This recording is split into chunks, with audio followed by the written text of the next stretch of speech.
Hello again, Steve here with a few comments on how Trump seems to be once again dominating the experts in the world, right? And this video, I hope the lesson behind this is, let us not try to rely on experts. There was a guy I used to listen to years ago, Rafe Mayer, who, not surprisingly, was thrown off the radio for his controversies. But one of the things he used to say all the time was, the worst thing we can do is to believe that experts actually know what they're talking about.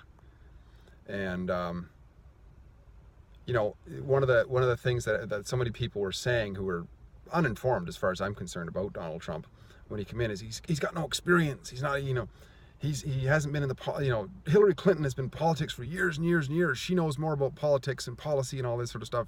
Vote for her. And I don't know. He seems to be able to run quote-unquote roughshod over the so-called experts and dominate the agenda of the G7 meeting, right? Handily.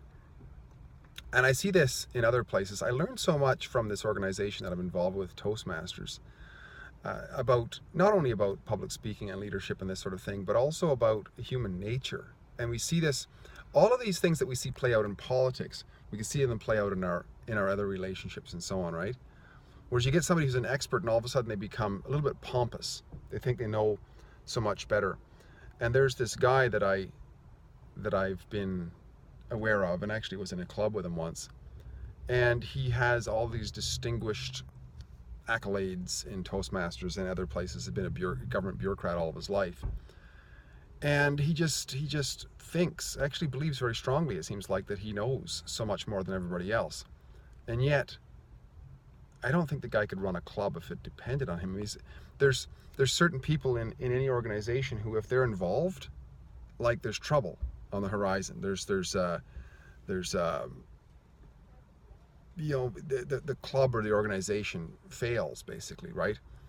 It's sort of like, when a very industrious guy builds up this business and he teaches everything to his son, and his son is an expert on how the business grows, the contacts, the suppliers and everything else. The son takes it over and he runs it into the ground because he's too much of an expert. He's too full of himself. He's not humble enough, right? So I don't know what'll ever take certain people to be a little bit more humble, but it doesn't seem like if they're that full of themselves, it's almost like that being that full. It's like PhDs, right? The old Gary Halbert, he used to say that PhD really stands for piled higher and deeper, because people, they get so full of all kinds of information and how things should be done that it blinds them of the pragmatism of the moment in dealing with people. Because most people are not that full of themselves. Most people are not that expert. Most people basically want a job and go home at night and have food on the table. That's what most people want. And to have a relationship and so on. They're not. And if you have, especially in a large organization, if you have a guy who can relate to the average person, they become very popular. They can become very popular. And that's the example of Trump, right? So in Toastmasters, I see, sometimes you have these guys who've been around forever, and they got all these accolades as distinguished this and distinguished that, and yet their clubs are a failure. Their clubs are always struggling. They never seem to have very many members. And you'll have somebody else who comes along full of, like they say, piss and vinegar, somebody who's new and energetic and says, I'm going to have some fun building up a club. And all of a sudden there's like 35 members in the club and it's rocking, right? And and then of course there is the tendency to criticize those upstarts that they're not following the rules or something like that, right? Because, and also, and when the success happens too, they basically shut up, right? They criticize at the beginning maybe, but then shut up. So I think the lesson here is to be a little bit more humble, to try not to fall into the trap of knowing more than everybody else, and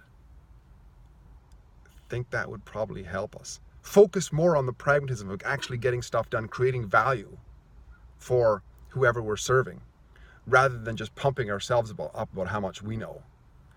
And I think we'll be better off.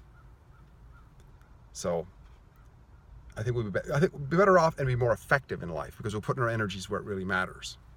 That's what I guess I'm saying. Steve here again, great chatting. Talk again soon. If you like what I'm doing, please like, subscribe, and share, and we'll see you next time. Bye-bye for now.